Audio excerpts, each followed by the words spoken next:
to continue operating how you usually do, living your life, especially if you're using that for personal circumstances, and getting that rental income on a regular basis. Now, for landlords, in terms of acting, they'll have to get in contact through you to be able to take out a rent guarantee. So it's always through the agent. We don't provide direct to landlord cover. But if they are working with a reputable agent such as Belvoir, then get in touch immediately to find out the options available to you, because we can offer it mid-tenancy too.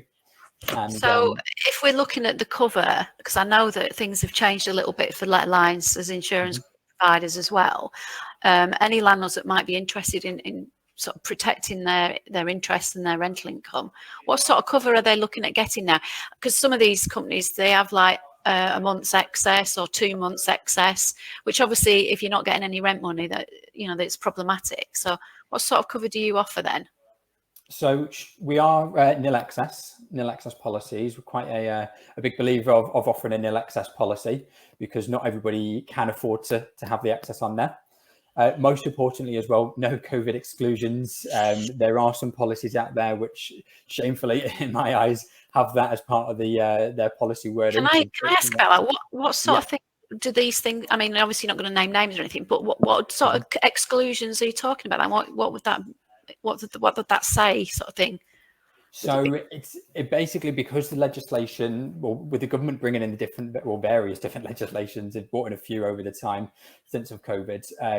Other policies have either pulled from the market mid cover and no longer sort of willing to offer, and they've had that as part of their terms, that if something dramatic such as this came into effect, they could do. But also those who are continuing to offering with the COVID exclusions have been withholding payments until they are able to get to vacant possession, until they can take the tenant to court to actually remove them or evict them, and will not pay out until essentially they're able to see what the damage and limitations will be. Right. Now, that essentially, for me, is essentially an irresponsible position to take, because it feels a bit morally wrong as well. Exactly. A landlord's taken out the policy with the peace of mind, and that's what they deserve to have. By providing something that that gives anything but that, like you say, feels not great on the moral scale, but also it's not exactly doing what the landlord believed it to do. So it's nil excess. What else sort of, how much cover would they get? And when would it sort of kick in, I suppose, is the next two questions. Yeah, so it kicks in. So because it's nil excess, essentially kicks in from the first point of arrears, but it essentially pays out 30 days from when the tenant's not paid. So in terms of cash flow purposes for a landlord, it'll almost work a month in arrears, essentially for them to be paid out on that. But because it is nil excess, it does backdate to the first time. We have recently actually just increased our cover limit. So it's now providing up to 15 months worth of rent. And also we've doubled the total claims limits to £100,000. And that covers the rent should the tenant fail to pay and any legal expenses. So the legal expenses as well is always a key one that's not always considered by landlords, because that can, before COVID, that was approximately £2,000 to £3,000 to evict the tenant just in legal fees alone. There's not been any data since then, but I'm absolutely certain it's most likely gone up. And so to have that covered as well is absolutely crucial, because we're there to provide the support, the guidance, the expertise the whole way through the process, as well as everything being covered in terms of the costs. And then on the rental side, as I said, up to 15 months, which means that it goes beyond the time limits and the sort of restrictions the government put in for the actual serving of any notices and evicting a tenant. And it basically means that for all cases we've dealt with currently, it's covering that full eviction process. Yeah. So if you say you've got a property where there's two tenants and they sort of share the rent, so 50-50, say for example, and one can pay and the other can't, would the cover sort of kick in for the bit that the tenant that couldn't pay, or has it got to be a full month's rent before you could do anything about it? Do you see what I mean? Yeah, absolutely. So no, it doesn't have to be a full month's rent. And so the policy is, the cover is on the property. Right. And so essentially, in that example, if the tenants are both liable for the rent there and fail to pay to do so, then we cover the difference essentially. It doesn't have to be a full month's rent there. So if they've only paid a portion of it but still owed half, so say they owed sort of £300 there, we're going to cover that essentially until either the tenants get back on track, or unfortunately we needed to go the full 9 yards in terms of eviction. Yeah. And then obviously one of the things that, one of the questions that's on my mind, say, for example, you've got an agent or a landlord that's agreed historically that the tenant only needs to pay X amount of rent per month.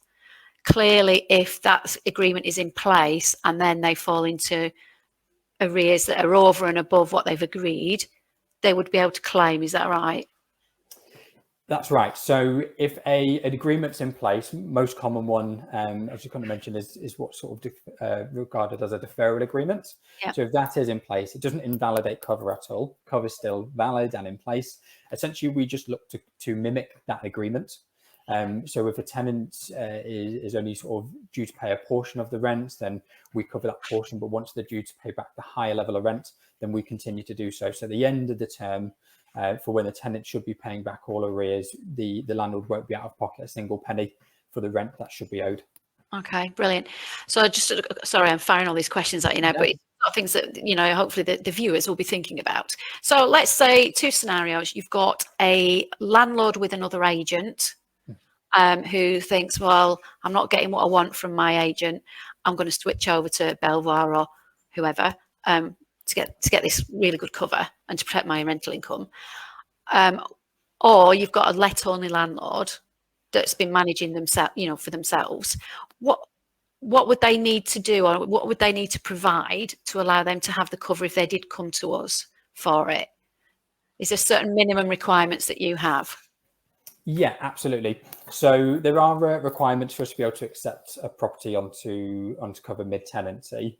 First and foremost, though, for those landlords in those positions is to definitely, as a first point of call, get in touch with Belvoir or another reputable agent, but most likely, to be honest, Belvoir, because we do not offer cover for mid-tenancy properties to every agent. We have to have that ongoing working relationship because there is a certain higher degree of risk available. But for that landlord then, in terms of it, so as long as everything had been met in terms of the legislation at the time, so correctly registered deposits and tenancy agreements in place, then essentially, as long as the tenant's not currently in arrears and hasn't been in arrears for the last 6 months, then we can look to accept that property onto cover mid-tenancy. Yeah. So for example, if we were, and they were, and a landlord was switching agents and the agent wasn't very forthcoming in, like, for example, providing references, credit checks and whatnot, as long as they can guarantee that rent's been paid for the last 6 months, that you don't necessarily need that information. Is that right? So if we have that information to hand, then we will look to use it as part of it, so we can obviously judge the assessment and the risk around that actual tenancy. Appreciate, another agent might not always be forthcoming, or the landlord might not have the documents available if it was a long historic tenancy. In those cases where they might not have all the information to hand, what we would say is we could potentially look at them on as a bit of a case-by-case basis. And look to assess it on as I said, on a one-on-one. We might impose maybe some higher restrictions in terms of that. So if they don't have all the information to hand, we might say that no arrears for the last 12 months, perhaps. Yeah. Just so we can obviously make sure that it's not. Yeah. I think the key with it all, isn't it, is that if you're worrying about the situation with furlough ending and this breathing space thing coming in, is to pick the phone up and speak to one of us. Obviously not necessarily us, they can let alliance, there's access to you, however they might not have access to this particular product by going to you direct. That's probably that's right, isn't it? Because it's a specific thing for Belvoir. Just you said about mid-tenancy, so what you're basically saying is a landlord that maybe has, just to clarify, a tenant already in a property, they don't have to wait for the tenant to clear off before they look at doing this. Is that right? Yeah, absolutely. So you could have a tenant in place and that could be 6 months, 6 years, or they could have been there for even longer. We don't require them to leave and somebody new sort of move into the property or go through the whole referencing process again. We can almost leave them at peace and still look to provide that cover to the landlord. All right, brilliant. Now, before we disappear off, because I'm sure your stomach's rumbling because it's lunchtime. Anything else you think that we need to sort of mention to the viewers out there about, this situation that we're in? I mean, for me, I think I'm a landlord as well, I'd be looking at this now, because I wouldn't want to wait till the end of April, because things could change quite dramatically, as we know.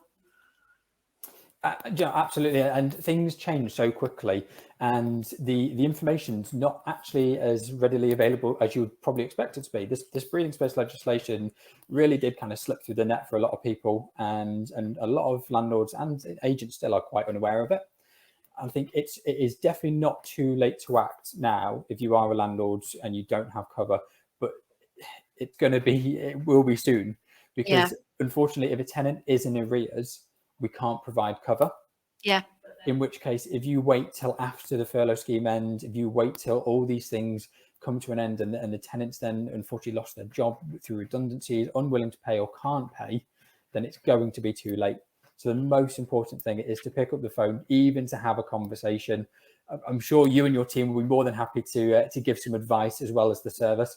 Advice is free, so we're here 5 days a week, and we're more than happy to do that, because it's, with all of this, it's about communication, it's about peace of mind, and it's just making sure that everybody is protected as much as they possibly can be. I mean, even, we don't want to be evicting tenants. However, we want to be able to ensure that the landlord doesn't lose that property because they're not being able to pay their mortgage. So it's a dual-edged thing, isn't it? So. Absolutely. Well, all I can do is say thank you for your time today. And obviously, if anybody has any questions, they can get in touch with us. Our number is 01234290685. And hopefully, we'll try and do these a little bit more regularly. Hopefully, not leave it as long as we did last time. But thank you very much, and I shall speak to you soon. All right. Thanks, Emery.